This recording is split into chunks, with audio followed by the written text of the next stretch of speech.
right, hello, Wezathiye Hale. Today we have with us one of my good friends, James Pepall. He's a chemist and graduate of Merton College, Oxford University. Despite a mentally rigorous primary discipline, over the past few years in his spare time, he has become what we call in Old English sui de lärd on a particular aspect of the language, namely the Kentish dialect. He has also applied his talents to making an Old English translation for the game Minecraft, which my viewers will be already familiar with from seeing me use it on this channel. A new updated edition is forthcoming. James, how you doing? I'm good. Thank you very much for having me on. I'll do my best to live up to your lofty introductions. Yeah. Before we get started, I wanted you to point out my coffee mug to you. I don't know how well you can. I will raise you your Bayeux tapestry with Oh, a very southern nice. who. Very nice. You came prepared. I Awesome. did indeed. All right. Well, James, can you tell us what is Kentish or Old Kentish? What is it? Well, Kentish is the dialect of Old English that was spoken in sort of the southeast of the country. So, for those of you who are not au fait in your British geography, Kent is sort of the sticky out bit in the bottom right that's closest to the continent. Mhm. Um, Kent was the first Anglo-Saxon Christian kingdom to convert to Christianity. And it was very dominant in sort of the early 7th century or so, but it fell away in power later on. It was eventually conquered by Mercia and then by Wessex, and then by the time of the Viking invasions, it sort of permanently integrated into Wessex. Um, So Kent was the first Old English kingdom to convert to Christianity. Is that what you said? yes, so it's where the I think it's the Gregorian missions or Interesting. Augustinian missions. I can't remember the exact, but yes, the mission sent to England to convert the pagan Anglo-Saxon rulers sort of landed in Kent, and then the Kentish king was the first. I've forgotten his name now. Might have been Ethelwolf, Ah, but interesting. don't quote me on that. Yeah, But I'll yeah, pull it up and put it in front of the screen so the viewers can know what yeah, that. the Kentish king was the first to convert in I think like something like 598. Hmm. Um, Again, don't quote me on figures, and then it's yeah, so the spread from there. So he had good relations with the king of East Anglia, who Radwold, who was supposedly the one buried in the Sutton Hoo Mound, Hmm. who was the first who then converted a few years later, was So the that first East Anglian king to be baptized. would that have come directly after when the whole like bead episode with Pope Gregory and the angels, you know what I'm talking about in Rome? I'm afraid not, no. I'm not familiar with that particular story. Yeah, it's a pretty funny adage where like Pope Gregory apparently saw Englishmen in Rome at a slave auction, if I'm not mistaken, and they had long flowing, golden blonde hair. And Pope Gregory said, "Who are those men?" And his advisor said, "Those are Angli, that is angles." And he said, "No, they are angeli, that is, they're angels," Uh, because he loved their, their long flowing blonde hair. And he said, "Are they Christian?" And then he was informed that the entire nation of the Anglos and Saxons and Jutes and all them were all pagan. And apparently, according to Bede, if I'm not mistaken, that was the trigger for Rome to start sending missionaries ah, to the Southern England. So I guess they would have gone straight to Kent, which makes sense. They would just mm, cross the channel and they're there already. yeah. Awesome. Okay. So so we talked a little bit about what Kent is. Um, what is like a dialect? Can you explain like what makes like a dialect different than like another dialect? Well, I mean, I think wars have been fought over that question, so Yeah, that's a good it's question. very complex. Obviously, what are the difference between a dialect and a language is it's a continuum, and I think there's the famous quote: "A language is a dialect with an army and a navy or something." But essentially, it's a variation of speaking. So, I mean, to take our examples, I'm speaking in a British dialect, you're speaking in an American dialect. Mhm. So if you want to go through and analyze our conversation here, we'll have different realizations of certain sounds. Uh, and if you pile those up, eventually in 100 years' time, it might become a different language. But Yeah. Yeah, when I hear the Old English dialects spoken, they never really sound that much different than mm, like the difference between our accents. But they look kind of intimidating when I read them. yes, it's yes, because when you go back to into the medieval period, there wasn't that much sort of standardization in writing. Whereas now we speak differently, but we all write the same because you've got sort of standardized English spelling. If you go back in time, people, it's a bit of an oversimplification to say everyone wrote how they spoke, because there was the sort of West Saxon scribal standard that got built up when Alfred unified all the kingdoms. Right. But generally speaking, I mean, especially when you get into Middle English, I mean, Yeah. the variations you get there. But yeah, the way we know what their accents were like was because of the variations you get in spelling. Right. So some people probably wrote down more. What's the phrase I'm looking for? There's a word, but that doesn't spring to mind immediately. But yeah, some scribes are very much writing vernacular, uh, Yeah. and that's how we have evidence for how they spoke differently.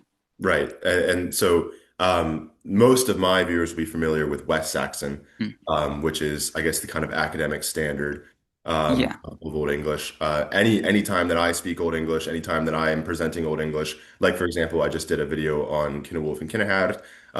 That passage was almost all in West Saxon. There were a few kind of breaks Hmm. in the chain where we could see like a little maybe a dialectical feature. I'm not really quite sure what other dialect is seeping into the Chronicles. Do you know off the top of your head? I would wager a guess at Mercian, but I wouldn't Yeah, bet anything on it. it's Just on things the like Witan, like wise men, is spelled Wiotn, which yeah, that does sound like Mercian. So yeah, I probably should have looked that up before before reviewing the we reading. can flash it on screen, Yeah, yeah, sure. fix it in post.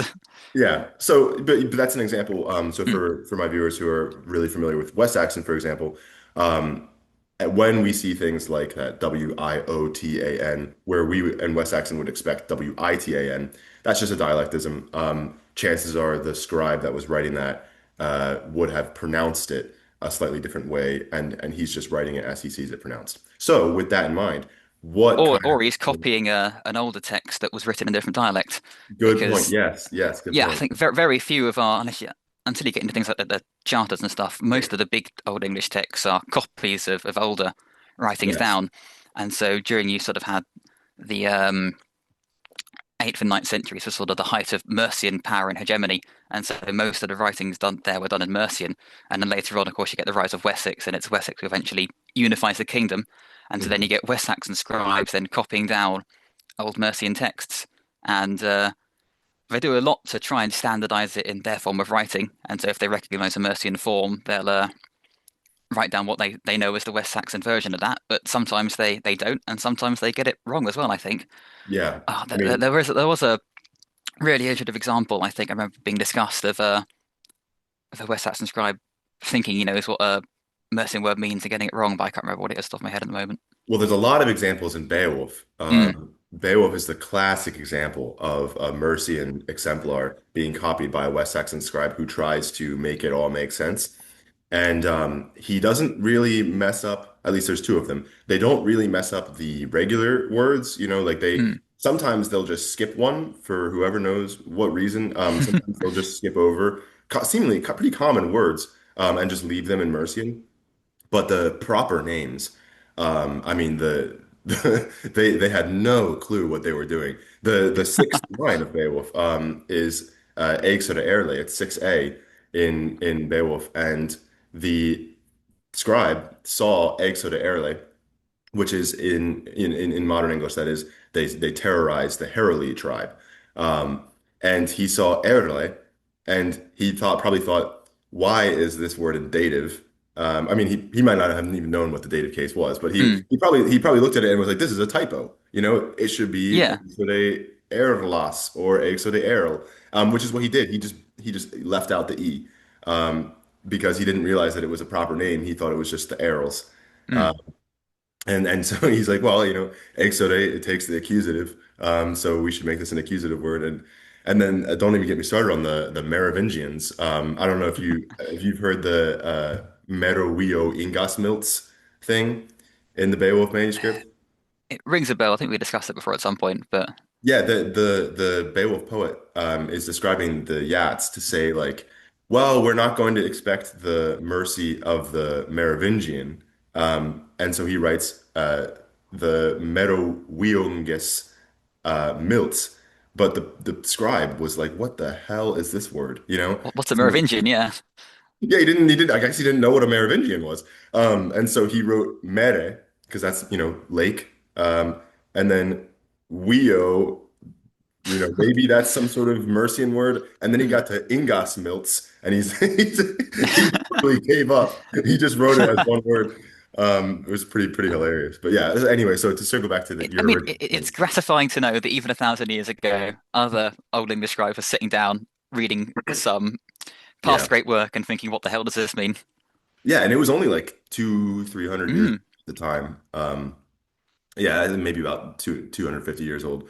So it's crazy to think that already they had just completely been stupefied by some of these words. mm, Anyway, but to circle back to your original point, that's an example of these situations where you have scribes copying Mercian mm, example into West Saxon or anything like that. So, in terms of Kentish, we talked about, for example, the WIOTAN instead mm. of ITAN.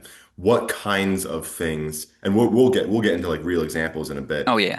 What kinds of things do we see that distinguish Kentish as a dialect? Well, if you've been around on a Discord for any length of time, you'll have probably have heard the meme that all vowels in Kentish are E, or as Yeah. it would be in Old English. It's based on the fact that Kentish massively collapses the front vowels. So if you go into something like Older Mercian, which has the sort of biggest front vowel inventory, it's got e, and then u and I can't do the rounded front vowels, but Yeah, I can't either. so Mercian has the five-way distinction, and Kentish collapses that down to two. Mhm, So e, which is Old English I letter, remains e, and then y, oe, and ash all collapse into e, and so you get a massively reduced inventory there. Okay. That's sort of the major change if you look through a Kentish text, and it happens quite early on, as we'll Uh-huh. get into later.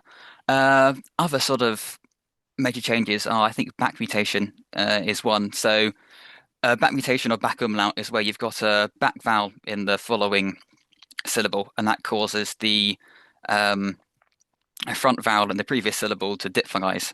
So, e will go to ear, air will go to air, and ash will go to ah. Hmm. And that's quite restricted. So I think in West Saxon it's the most restricted. It only happens over a couple of intervening sounds. Which ones I can't remember off the top of the head. Mercian it's less restricted. It happens in between pretty much all syllables, other than like I think it's like G and R Hmm. block it. So for example, in Mercian you'll have regol, but in Kentish you get regol Hmm. for ruler. How would And you yeah, spell that? Reogol. Okay, yeah. Sorry, my accent is awful. I am not nearly as practiced that you are in reading Old English, Yeah. as So will okay. come through. But yeah, so Kentish has no such restrictions. It's not as constant a process, so the merging of the front vowels is pretty universal. You get into an older text, and basically you never see an ash in a Kentish text after about 850. Mhm. The back mutation is less. You get examples of both back mutated and unback mutated forms of the same word in the same text. Mhm. But it can appear sharp anywhere. Yeah. So what kind of Kentish texts do we have that demonstrate these? Can you kind And of speak to them? that is the shame about Kentish. So you've got the four main dialects of Old English. You've got West Saxon, Mercian, Northumbrian, and Kentish. And Kentish is the most poorly attested Hmm. in terms of sort of what texts we have. We've got several charters, so that's land agreements and stuff. We've got one psalm, one hymn, and we've got the glosses, Hmm. and that's about it. Yeah. So it's a pretty limit. I mean, some of those texts are quite long, and we get enough features to know what the Kentish dialect was like. It's not like, East Anglian, where we have sort of one ephemeral text that may or may not be may or may not be just a variant dialect. So we Yeah. do know enough to have to describe Kentish, but in terms of like what you can read, it's not a lot. But yeah, so the charters are sort of earlier. So they range from about 800 to, I think, going into the sort of 10th century. And the glosses are later. So I think the glosses, the psalm, and the hymn all appear in the same manuscript. Mhm. And it's not exactly dated, but it's around the end of the Old English period. It's sort of Yeah, I think like 10th late. to 11th, late Yeah, yeah. 10th to late 11th century. Um, But the charters are pretty early. yeah, the charters are much earlier. So yeah, they're beginning of the 9th century for some of them. hmm we do have some of those on hand. Mm, Um, I've got Oswolf's charter, as we talked about mm. before we started this recording. Oswolf's charter, and would you like to kind of, can maybe go through it, talk to it a little bit, or Sure, yeah, all right, I'm gonna share my screen, and awesome. Can we all see this well I enough? can indeed. Okay, brilliant. So, what is this? What are we looking at right now? So this is a land charter from, I mean, you can see in the first line there, Oswolf the Alderman, which is the sort of earlier time period Hmm. term for an earl. Yeah. So we think of earl as a sort of Anglo-Saxon title of nobility. That doesn't really show up until the Danish kings start to rule England, and then before that time they were called aldermen, Mhm. which just survives in some sort of provincial English council positions, I think. But yeah, so this is a charter from the Earl Oswolf and his wife Beornthryth, and he's giving some land and some gifts away to the Church of Canterbury. So So- Okay, so he's writing this to like a bishop or something like that then? I Or is don't it know if like a he's legal writing to a document? bishop. I think it's more of a legal record. So um, I don't know if in the because we've only got the transcription here by Henry Sweet. You might find that the actual manuscript version is signed with a bunch of witnesses. Ah, I The sort see. of Yeah. yeah, so this is sort of a legal document to say, so that Oswald can't go, 10 years later and go, I never agreed to that, and try and Yeah. take his land and his gifts back. Yeah, you can never trust the kings of England when it comes to land to the church.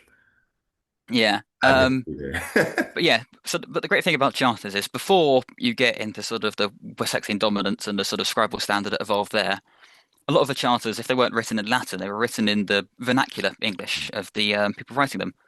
So obviously Oswald here is near to Canterbury, he's in Kent, and so he's writing or his scribe is writing in a Kentish dialect. Right. And I mean, straight there on the first line, you've got Midgod is Yatha or Yava, and that there is a Kentish form. So that's in West Saxon it would be Yuth. I Yeah, say yeah. completely the IE diphthong. I cannot Mhm. pronounce that for the life of me. I just Um, I just pronounce it as E. yeah, Yither. In Anglian it would be Yether with the E.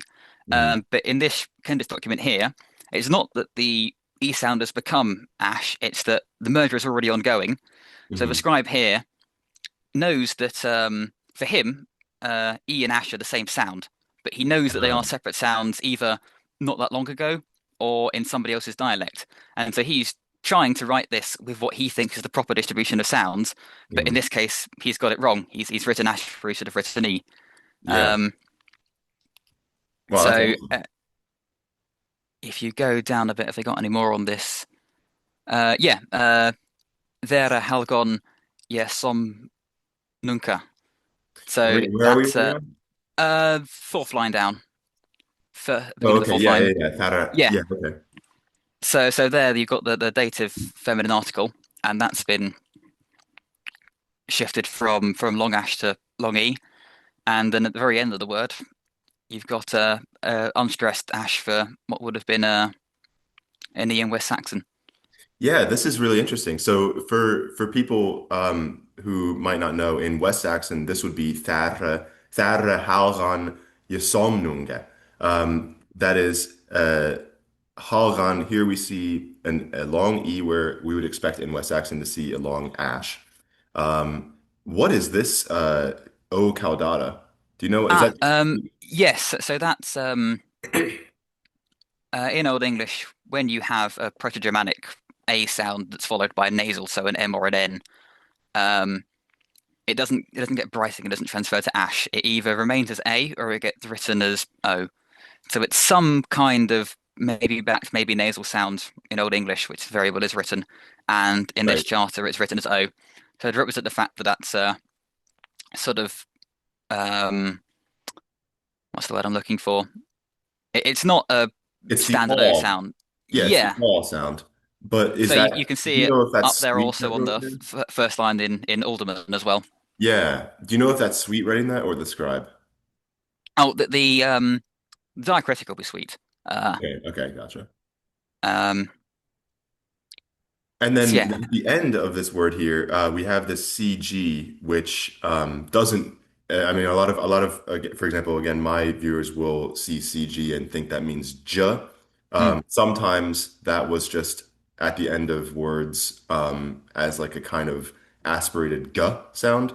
Um, Yeah, we think, so this sort of yeah, straight g in Old English was kind of rare. So usually, I think we pronounce most G's as g, but it should have been the sort of backed fricative sound that you get in Dutch, which I will not attempt to imitate. do you mean the voice velar fricative? Yeah, Like, the voice velar fricative. Yeah, so that's what most G's should have been, and mhm. um, Oh, it's right, one of the because this is rare. very early. Yeah, this is ninth century. So even initial G, like in God or good, shifted Mhm. to the stop at some point in the late Old English, early Middle English period. But back then, during Right. this ninth century, it would have still been Jordes, for example, if that's Yeah, anything yeah. like the correct And that pronunciation. was very well done. Very well done. It won't happen again. But yeah, but one of the places you did get the stop G when it was geminated, which was Mm, kind of rare to happen because if it's being geminated, it's probably from the West Germanic gemination, which also would have palatalized it, which is yeah. where you get the CG from getting J because palatal G becomes J.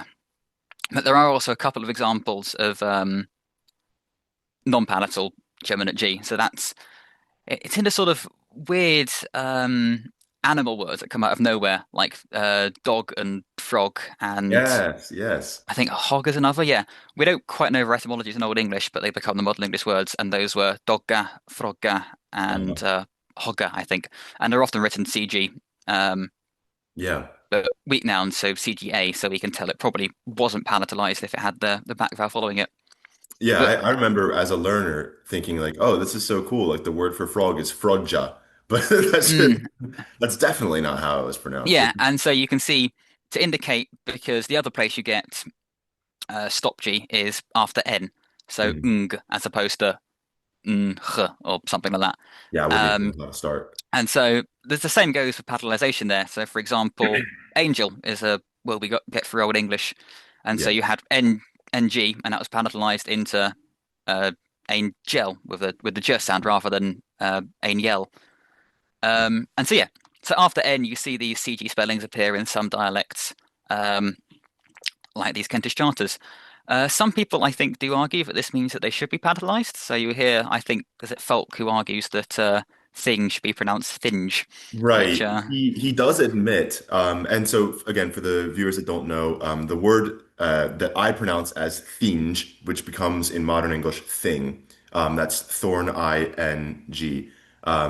There is a bit of debate as to whether or not that should be pronounced thinge or thing, in at least like the West Saxon mm, standard. And Folk doesn't really put any stock, as far as I'm aware, in the CG endings because he admits that a lot of words are spelled with those CG endings that don't have a palatalized G.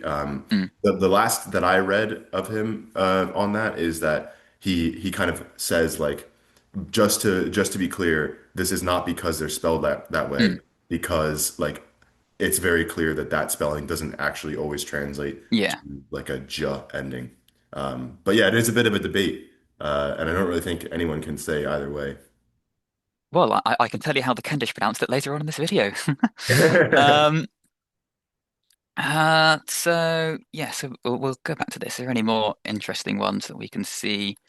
Um, oh, so yes, this is also part of the because you don't get Old English text in a vacuum, as you were talking about earlier. You have copies of existing texts, but even when they're not, so this is obviously an original text being written for this transaction, but Right. there's still the context of the time.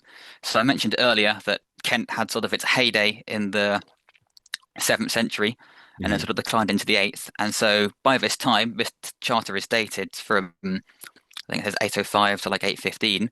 Yeah, And right during here. this period, Kent was under Mercian control, or at least influence. So Mhm. the kings of Mercia had invaded Kent at various points, and they'd set up puppet rulers, Mhm. um, or client kings, or controlled it directly at various points. And you can sort of see this in the influence on the text. So Oswolf is Oswolf Alderman. He's not Alderman. So you've got the Yeah. Mercian retraction there. So in West Saxon, usually before L and another consonant, uh, it will break into the EA diphthong, whereas in Mercian that ash retracts back to R. And normally that is the case in Kentish as well. I don't know if we have any. Oh yeah, you can see down. Yeah, Bearna. Well, that's another example of Right Sorry, here. that's yeah. So that's an example of breaking and no smoothing. Oh, I should have. Oh, Yeah. So just to clarify for the viewers, this is the word we're talking about. In the reading on Kenilworth and Kennehaert, we saw this word a couple times, but it was spelled E-A, Alderman. And now we're just seeing Alderman, which you're yeah. saying is Mercian influence. So in Kentish, Yes, it so would have it's been, generally accepted that Kentish does not display retraction back to R. When we get onto the later glosses, there are an abundance of R forms for this. But in this particular text, because of the climate at the time, you've got the Mercian king holding semi-overlordship over Kent. Mhm. They've got these Mercian influences in their dialect, which can be difficult to help you parse out what's Kentish and what's not. Mhm. So because later on, if you look at I mentioned the psalm and the um, what is it, hymn earlier. Those Yeah, have heavy yeah. West Saxon influence because they're written towards the end of the 10th, 11th centuries, where now Kent is part of the Kingdom of Wessex, later the Kingdom of England, which is Wessex dominated, and so Right. you get that Wessexian influence on the dialect. Yeah, awesome. So I see here things like 12th. So Yes, for my viewers, this U for W is pretty common in non-West Saxon dialects in general, from my experience. Is that really common, like the standard in this kind of Old Kentish, using U for W? yeah. So in these earlier charters, yes, you see a lot of use of U for W. You can see up at the first line, Oswolf is written with Oh yeah, true. W rather True than U. Win. It's not exclusively. For example, you can see Swalunga in on the third line. It Oh says yeah, right here, Swolunga. so that's actually a Kentish specific dialect word. Yeah, what does it It's mean? it's some kind of area of land. So it's a bit like later you have acre is an Anglo-Saxon word for Uh-huh. like an area that can be. I think it's defined as an area how much can be ploughed in one day, and Yeah. Swalunga is a Kentish equivalent. How much it is, we don't know exactly because, of course, we only have limited references to it, and it doesn't survive down into modern English. Hmm. But that's what that word means. And yeah, you can see they do use win occasionally, but I mean, directly above it, you've got Canterbury there is Right. using the W or the U to Waterbury. represent the worst sound. Yeah, so we've got Kantwaterbury, which is Canterbury. We've got Christus Chirichan, which is just Christchurch. Stanhamstede. Do you know what that is? Oh, I do. If you give me 1 second, I wrote it down somewhere. St Um, Stonemstead, maybe? it is a town in Kent. If you give me 30 seconds, I did write it down at some point. Yeah, while you're doing that, so I was about to point out to the viewers. So here's another example of this 12th of, if I'm understanding James correctly, another example where this is probably Yes. 12th. This he probably actually pronounced this 12th, but the sound, the ash character, he just couldn't really distinguish from the. Yeah, so that's another example. Yeah. He's made a guess as to he pronounced it 12th Yeah, or 12, and he knows that other people the E sound that he pronounces is sometimes ash in other dialects, and he's gone, I think this should be an A, and he's wrong. yeah. I've got another question for you. Are you still looking up the other thing? I've almost found it. Did I write it down? He says confidently. Um, I did. I said it was a village in Kent. That's very helpful past me. All right. Well, Um, maybe I'll look it up and I'll put it right here yeah, yeah.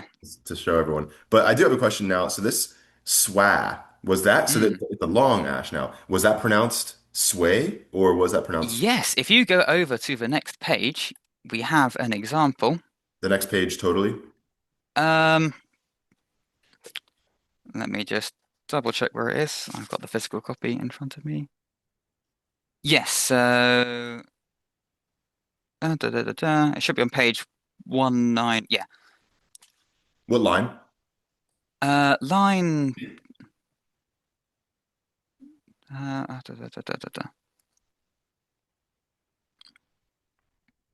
Is this the same one? Yeah, page 190. So 20, 25, 30, 35, 40, Oh yeah, okay. It should be on line 25 actually. 25 right here. Which is not the same as. Oh, you've got. We must be looking at slightly different editions. So it's on line 26 underneath, Oh, I see. which Can I is ask oh what is this word? Is that oh Welsh? yes, that is Welks, I think that is. I double check my. Welshes? Yeah, have I got that in mine? It's capitalized. I think it's. Uh, Is that like Welsh? I don't think so. One second. I have parsed all of this and I can't find it. And Umbra Godus Wellishes. I'm not even sure what this next word is. Aloth? Fat limpeth to 15 mitum. I can actually only understand like half of this. This is pretty metal. Yeah.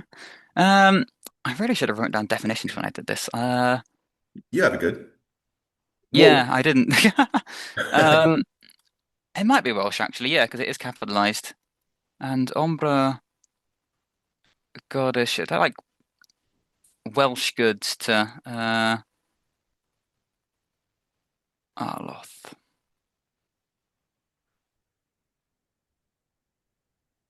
well, we can move on.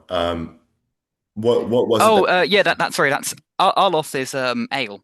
So it's the weird Oh yeah, Aleph. Okay, yeah. yeah, so that, So that this that's is Ombra is a bucket container of good Welsh ale. So wow. Okay. that's what Oswolf here is sending to Canterbury. Okay, Thriti Ombra Godus Walishes Aleph, which in West Saxon this would be Ealo Thorn. Yeah, so this Um, is another Mercian influence bit. They've retracted the yeah. um it's interesting. Your edition here. Do you know what edition of Sweet this is? Because mine has a different reading for Oh, really? yeah, so mine for if you go down to on the tw line 26, you've got Swahwaraswa. In my physical copy, that's Swehweraswa. Oh, okay. So let's assume that this is a later edition where Sweet had the brilliant idea to standardize this, or Mm, maybe he had a different manuscript reading. But you're saying maybe. this was an E. Yeah, This this is an E in my edition. so Can I? Well, I mean, we know that long because Zara on the previous page was uh-huh. gone to Vera, so although that Mhm. would be low stress, so Interesting. So we can be pretty sure that this was actually pronounced something like sway, hueder, sway. yeah. Um, Fascinating. oh, and you can see up on the line 23 there, uh, Tien Pund Kezes. I think that's Jesus, or cheese, which should be Oh along. yeah, right Yeah, here. yes. So that should be air because in West Saxon it would be Cheese. cheeses. Yeah, with the Yeah. platal diphthongization, which doesn't Mhm. happen in Kentish. Um, but you would still expect the E there and not the ash. That's awesome. So yeah, a Um, lot of this is super unfamiliar to me as kind of like a West yeah. Saxon purist. And if you go, oh, you've got perfect on there, line 24. So Bejotenmeier. So that there is an example of back mutation. Uh-huh. So in West Saxon, this would be Beyitinmaya, Mm, and now it's Beyotenmaya. yes. So So can you explain what back mutation is? yes. So back mutation is when you've got a back vowel, so that's an R and or an U in the following syllable. Hmm. It's and you've got a front vowel in the preceding syllable. It sort of drags the sort of like how I mutation front vowels, back mutation backs vowels. It, rather than doing it fully, it sort of breaks it into a diphthong. So you've got Hmm. the front element air here. So that would have originally been yeten in the sort of um, Proto-Old English. Proto Old English, yeah. Yeah. So where Saxon diphthongizes it with palatal diphthongization, so that's where you get a palatal sound. So a y, a ch, or a Mhm. sh, I think it is, uh, and breaks into the IE diphthong. Yeah. But in this case, we've got the none of that, no palatal diphthongization. We've got the back vowel following, which then, so rather than air, you get air, which is a sort of same height back vowel. So correct me if I'm wrong, but just to kind of restate that in maybe more kind of layman's terms, this word was originally Beyetan. Yes. And then in West Saxon, it would have the A in Beyetan would have broken into the EI, the IE diphthong. Yeah. So I would pronounce that as Beyitan. And then in Kentish, that did not happen, and instead the A in the next syllable breaks it into Beyotan. Is that correct? Yes. Interesting. And if you scroll down to the very bottom of this page, Right here. you can see the very final word is Siondon, which Oh is yeah. interesting. So one of the things that restricts back mutation is usually it only applies to, I think the way to say it would be to light syllables. So a light syllable has a short vowel and it has one consonant at the end of it. Hmm. So like in the above example, it's a short E and there's only a T, yeten. Hmm. Now, Siondon is interesting to see it back because this is West Saxon Sinden or Sind. It's the plural form of to be, which we would expect also to see Sinden in Kentish because back mutation shouldn't happen over this consonant cluster, but Hmm. it does, and so that's part of the charm of Kentish is it seems to want to find places to shove back mutation in wherever it can get away with it. And this is not a Mercianism? No, I'm pretty sure it's not. No, this is Okay. something that. 'Cause I think I have seen IO in some Mercian texts, but I don't know if that's like a general Mm, Mercianism, just a quirk of that particular text. yeah. I would have to ask someone who knew more about Mercian. Yeah, and then on the line above, you've also got Hyora, which is Yeah, I think yeah. that's there. Yeah. So in West Saxon that would be Hira. Um, either I see that spelled as Hiera, Hira, or Hyra. You'll see all three of those in West Saxon, but probably pronounce something like Hira. And here Mhm. you see Hiora. Would that have been pronounced actually like Hiora? Um, Good question. I assume so, considering they've written it as such. Hmm. So the other requirement for back mutation to apply is the syllable must be stressed, because if Okay. you had it happen in an unstressed syllable, you don't get diphthongs in unstressed syllables. They would collapse back down to a monophthong vowel. Uh-huh. So we can assume that they probably did. Maybe as you get later on, that might remain as sort of a standardized Yeah. writing. But Well, awesome. Anything else in the Oswolf charter? uh, just in the middle of the screen there, you've got one more example of Mercian. So line 47. Right here. I think that's two examples of Mercian there. You've got the so that should be arch in Kentish and West Saxon. So you've got Right the this. yeah that's also so So I that think that's how is that also is that ack? yeah, Huh. but it's monophonized in this, and then you've also got bido. So you've got the Mercian. Oh yeah. So historically, the Proto-Germanic inherited ending for the first person is u. and you Mhm. see that in Mercian and Northumbrian. But West Saxon and later Kentish, you see it in the rest of the later texts, and also swapping out in this text. They merge the first person conjugation with the Mhm. singular subjunctive conjugation. So that's where the E comes from in what would be West Saxon Bida. Yeah, so But yeah, so again in West Saxon this is bidde, and you're saying that before in Proto Old English this would have been bidu. yes, so the inherited etymological conjugation is Bidu. Yeah, interesting. Uh, Awesome. but yes, but if we could just go a couple of pages forward, so that there's should be on the next page over, and that should be Abba's charter. If we Yeah, go Abba's one charter. more beyond that to, it should be Oh yeah, document C I have entitled right here on th line 32 we've got on yes. decrease. So there you go. That's the But if you go to the next charter, which should be just say rents due to Christchurch, it's Sorry, scroll down. Yes, there we go.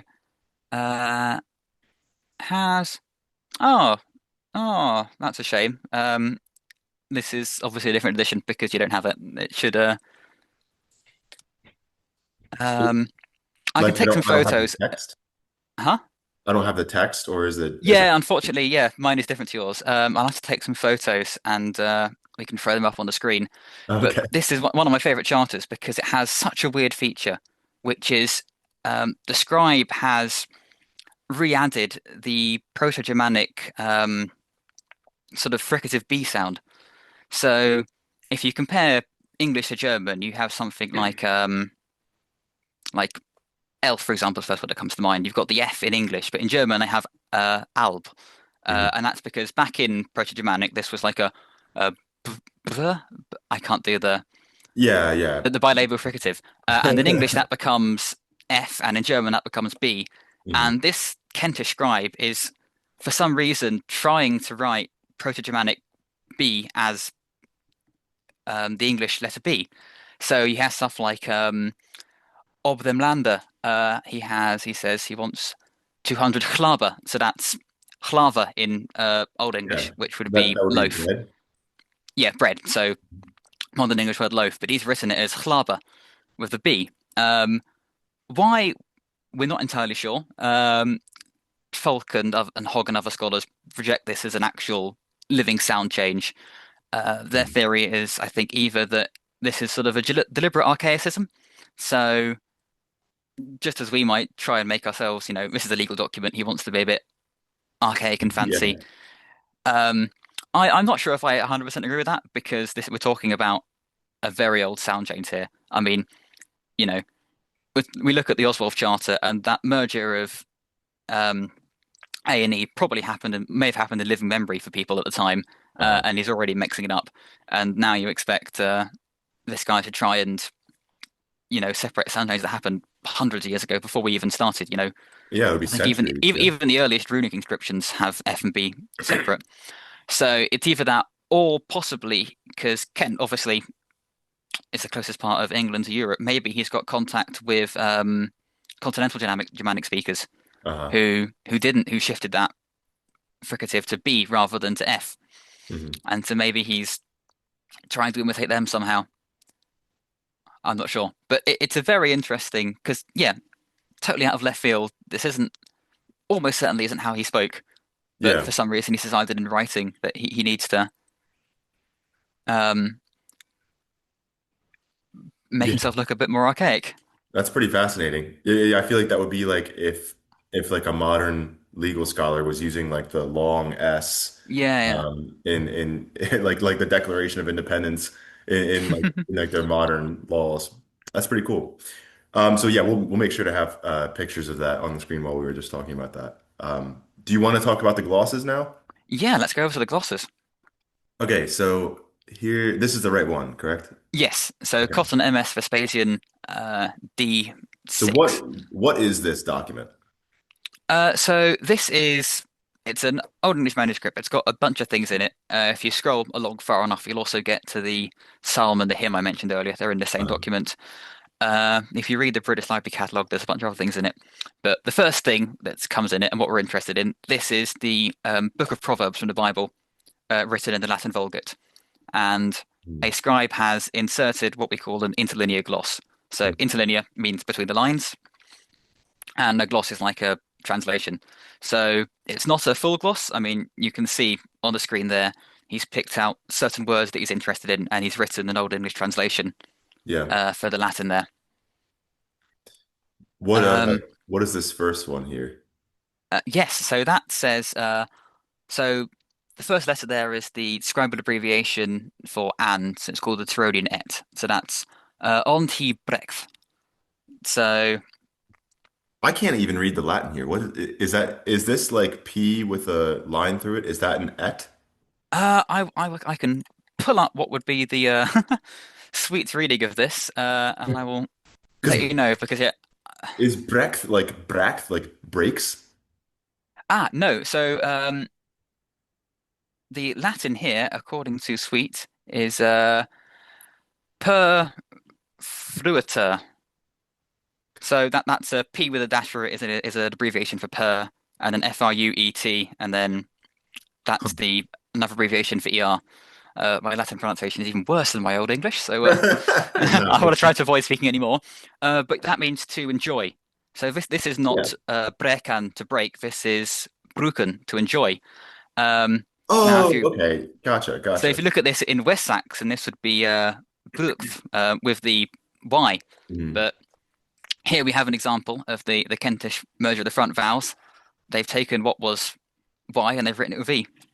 Gotcha. So, just for my viewers, so per fruitor, that is per fruor, which is like to enjoy something, as James just said. It's a deponent verb, so it's not in the passive. That's the active sense. And then here we've got the Kentish form of the verb Old English brukan, which is also to enjoy or to use, kind of the same like two meanings as the Mm, Latin word. And then, yeah, so as James just said, we would expect Ante Bryx, that is Bryc, Thorner F. And then here we've got Hey Brecht, which is interesting. It would have yeah, been pronounced that way, Brecht.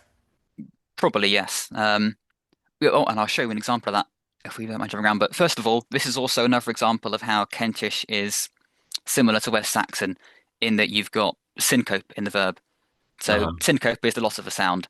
And if you think of Middle English or early modern English like Shakespeare, you might expect him to say something like bruketh Yeah, with the e in there. But and that comes from the fact that English is descended from the Mercian dialect, and Mercian and Northumbrian tended not to syncopate the endings of verbs, so they would have said bruketh. can you define syncopate real quick? Sorry, yes. So syncopate is the loss of a sound. I think it's specifically medially, so in the middle of a word. So in this case, we've gone from breketh to brekt, loss of the e, and it's now turned into a consonant cluster. Yes, we So lose that vowel. yeah, and West Saxon does that, and Kentish does that, but Mhm. Mercian and Northumbrian don't. Yeah. So just to reiterate your point that you just made, in Mercian, this might have been more like Breketh, and that's why Or or, in or Shakespeare. Bruketh because they wouldn't have had the Oh, merger. right. But Yes, of course. And then why in Shakespearean we have like that eth ending. yeah, or enjoyeth as you would have said. Yeah, So enjoy. as opposed Yeah. to enjoyth. Yeah, I mean, does the word brucon survive into Middle English? I I can't think of a single. yeah, because it's an affixed expression, but if you brook no argument, Yeah, yeah. Actually, Tolkien so uses it now that I think about it. Tolkien uses brook in I think in the Twin Towers, not the Twin Towers, in the Two Towers. I think maybe it's Aemir that says something like we will not brook your counsel. I yeah, can't remember it. But yeah, so of course it does survive in the modern English. yeah, much more restricted than how it's that sort of fixed expression of yeah, you can see how it developed. You got use and enjoy, and then sort of it's sort of meaning tolerate in this case, but you can see how that developed from we will not use or enjoy your counsel, so we will not tolerate it. Yeah. Okay. Um, Anything else on this page? not on this page, no. If you don't mind jumping around a bit, if we head to 4R Oh, there's a and lot of then, them. yeah, so I'm trying to work out, I think it's nearer the bottom. Uh, da, da, da. Do you know what Latin word it's glossing? Oh, God, no. Think scroll off a bit more. There's a couple words right here. Beyond, mid, with. I can't read that. Uh, we can look at it later. It's not the one I'm looking for. Let me pull it up on my screen as well. It's good. So looking here, you asked earlier if we're sure that it was actually pronounced with Y as opposed to uh, Oh, sorry, it is right at the very bottom left. Bottom left, right here. There we go. That's it. Whoa, Um, what is this word? so this is brecken. So West Saxon brecken to break. Hmm. But you will note that it is not spelt with an E. It is spelt with sort of a Y. And so What the are the the first three letters before? Is the that first word there is up. So oh, Upperbrecken. oh, Um, bacon. Okay. so this here is the sort of opposite of before, where we had what would have been a West Saxon Hmm. Y becoming a Kentish E. So this here is brecken, the word to break. Hmm. The Latin was irrumperant. Erumperent. Yeah, Yes, there we erumperent. go. And the As scribe has so he's confused Y with E, and he's gone. I think this sound should be a Y. And so he spelled it Brücken, which is obviously not the standard West Saxon spelling. yeah, so but you're saying it would have been pronounced as prekon? Probably yes. So we see spellings of E are far more common than spellings of Y. Hmm. So there are only a couple of instances where um, he's made this confusion mistake. It's usually spelled with E. So for that reason, and I think also evidence from Middle English, which is Yeah. not really my area of study, but you can look at obviously is a manuscript from the end of the Old English period, but we can look at because the dialect survives in Kent. Hmm. Um, later on into the 13th, 14th century, and we can look at how they spell things, and we can go, yeah, these Y's became E's. Awesome. And just in case any of my viewers are confused as to how this says erumperunt, this first letter is E and then an R, and then the U has a tilde above it, which means that there's been a deleted letter. That's generally what that means, right? Is that there's Yeah, been there are a and couple of that would be examples on the M. Old English as well. So I think in the Old English portions, generally at least, a line above tends to indicate an omitted nasal sound. Yeah, and So here an it M does or that an as N. well. Yeah. I think sometimes you can get it for longer, uh, especially in very common words.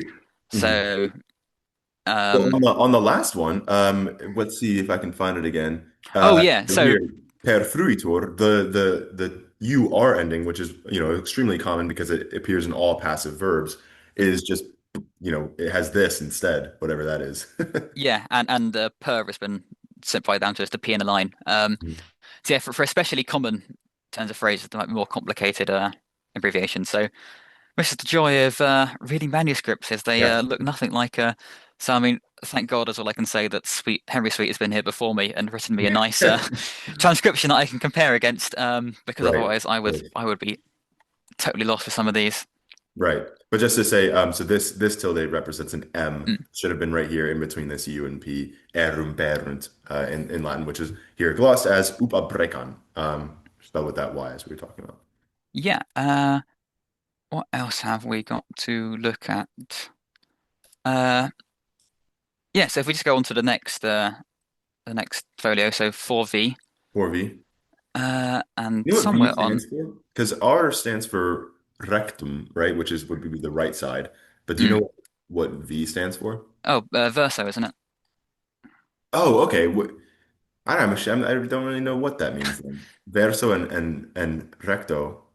I guess verso was just that actually sounds like Italian, to be honest. I guess this isn't Latin at all. I guess it's Italian for left. I would Oh, it have might be, yeah. Uh, well, where is? Oh, so yes, on the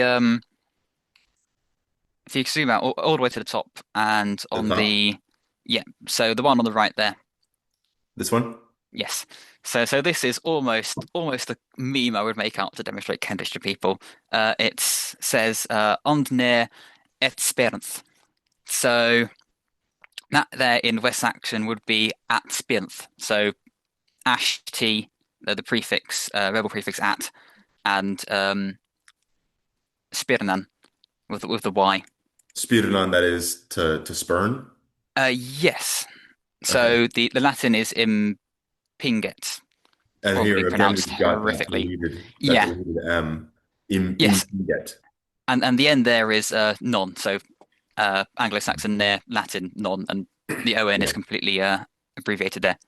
Yeah. But yeah, so we've got in West Saxon here, you would have had three different vowels. You would have had you would have had a, and you'd have had and in Kentish you have one, and it's e. Yeah, So that's this pretty is awesome. a perfect example as to what Kentish does to the a front vowel system Yeah, that's of awesome. Old English. Okay, So anything else to say real quick? Because I do want to talk about Minecraft before we run out oh, here. absolutely yeah. One more because I think it will annoy you. One If more, you one go more. to 9v 9 verso, The and then I will see if I can tell you where to look on there. Yes, so if you look, there's a lone M halfway through. And if you look to the gloss next to that, Alone M uh, about halfway down on the left of the page, there's an above you. above. There's just a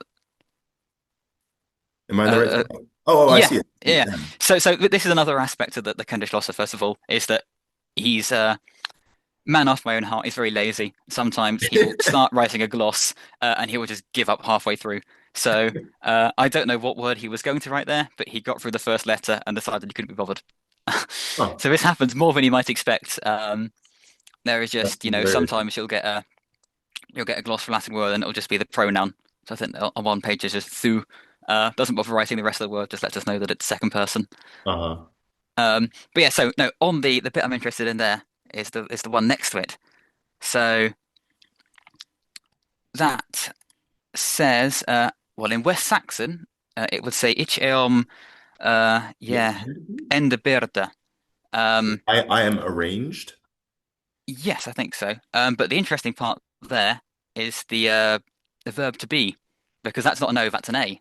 Uh-huh. So this is Ah. another part of Kentish. This is the unrounding of the second element of diphthongs. Mhm. So you have the AR and the because Kentish doesn't merge EO or EU have you Mhm. pronounce it until much later. So in West Saxon, you've got the three diphthongs are EA, EO, and IE. Yeah. But in Mercian and in all Old English dialects, originally there was an EO diphthong. Uh, Mhm. West Saxon merges this before we get our earliest written documents. Mhm. But in Kentish and in Northumbrian and Mercian, it survives longer. In fact, in Kentish, it survives all the way up to this point. There's lots of EOs in this document from the 11th century. But also, what you get in Kentish is unrounding. So rather than EO or yeah, IO, you get IA.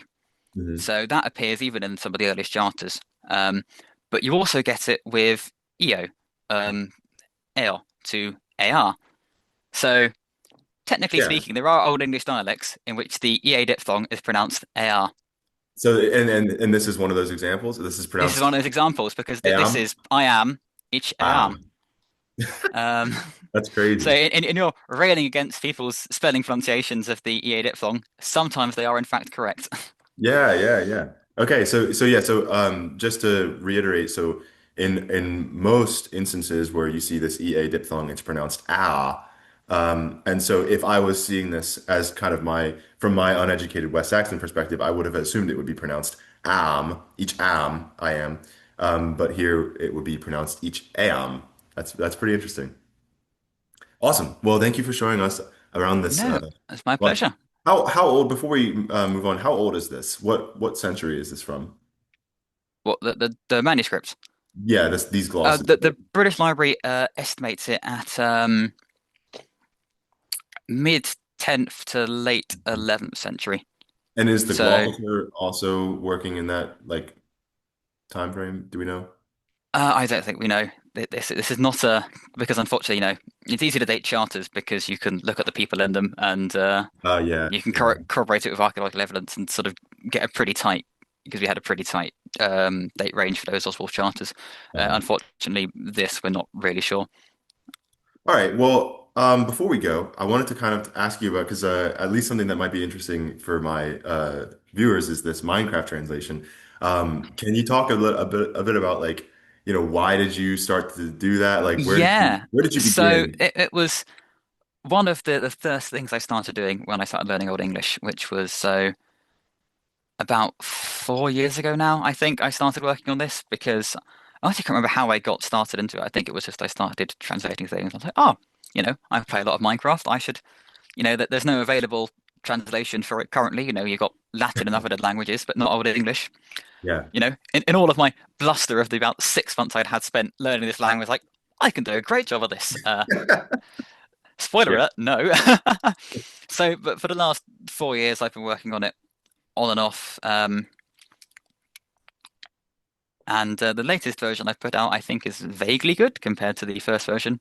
Better than the Because, yeah, Latin translation, I'll tell you that. uh, so yes, because I found this the other day. This is an old school workbook that I had with me at university when I was working on the translation, and it has in it the sort of some of the first things I wrote for it.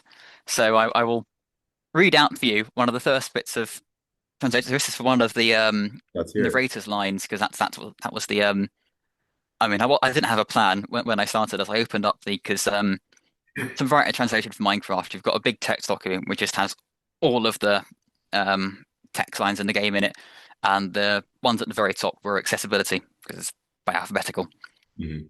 So this is for some reason where I decided to start not, the blocks or the items which were, the first things you'd actually see in the game. Yeah.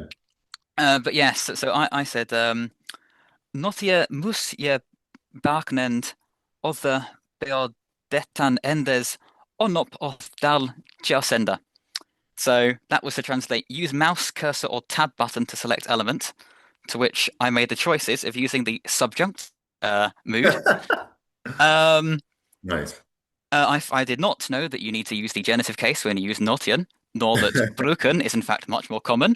Yeah. Um, Beo detanendes is a especially inspired choice. I've count tabulate there because it's tab button.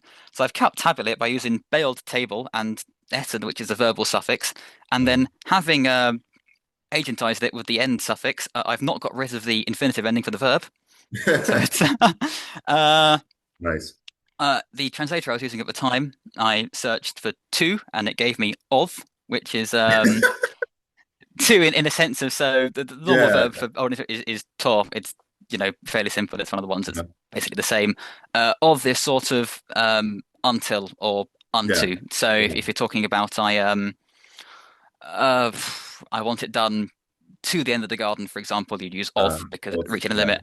Mhm. Um and dal I suppose sort of works and Chazenda present participle for some reason, which is probably not grammatical at all.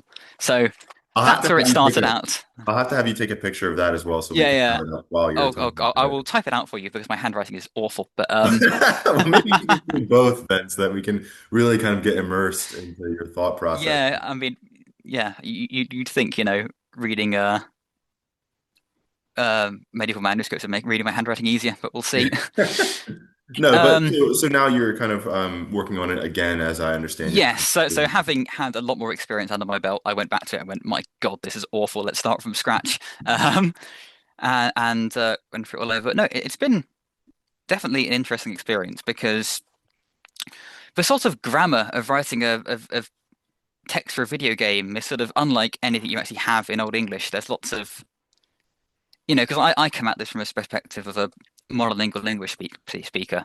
I don't know any other languages, and so English is fairly light on, case and conjugations for verbs and stuff. Right. So I look at the front screen of Minecraft and it says play single player, and my first thought was like, well, what, how do I conjugate play for this Yeah. Mhm. for this example? So I think since then I've settled on imperative, which I think is what is used in other languages now. But Yeah. but That's what that's it one is of the in German, at least in German, mm, the like spiel, like letters that like yeah. as a command, like do this. Uh, so yeah, that's one of the challenges. The other one, of course, is that Minecraft is full of things that the Anglo-Saxons had no words for. Yeah. The fantasy sort of element stuff. That's fine enough. You can make those up and it's all right. But you get into um, real life animals that Minecraft has added that weren't in England in the 10th century or mentioned in the Bible, which is basically where we get all of our names from. Yeah. And you've got to make a choice of how do you translate that. My personal philosophy is sort of flip-flop. But when I started out, I was very much sort of like, you must have a native Germanic word for everything. I would make up sort of ridiculous compound words Uh, for various animals or blocks or whatever. I've since softened on that a bit. So I think in the first translation, diamonds were because Old English has no native terms for gemstones, which is something I discovered. yeah. Yeah. You have Stanas, which you might recognize from Tolkien. The Arkenstone is as Tolkien's sort of modern English rendering of that. But Or Silmarils, depending on which Tolkien you're reading. yeah, yeah. Um, so they had the concept of precious gemstones, but they didn't never named any specifically. So of course in Minecraft we have diamonds, we have emeralds, we have lapis is technically a gemstone. Um, but in Old English they had only one word for sort of a general concept. So I think in the first translation, I called them all Earkonstan and just coloured them. So diamonds were light blue precious gems, lapis was blue precious gems, and emeralds were green precious gems, which works, but it was incredibly unwieldy if you think you're getting into like, you know, diamond pickaxe and you've got to call it a blue gemstone Yeah. pickaxe. The names got long quick. So I've since softened my stance that I think I'm basically using the Latin words for them now. So Mhm. emerald is magnus. Diamonds actually do get talked about in Old English texts, and they call them uh, adamans, I think it is. So Yeah. that's Ottoman. Latin adamant, yeah. Mhm. Yeah. Um, Pretty cool. What uh what have you decided on for things like zombie? zombie. I think those are called liches, leech. Oh, like So body?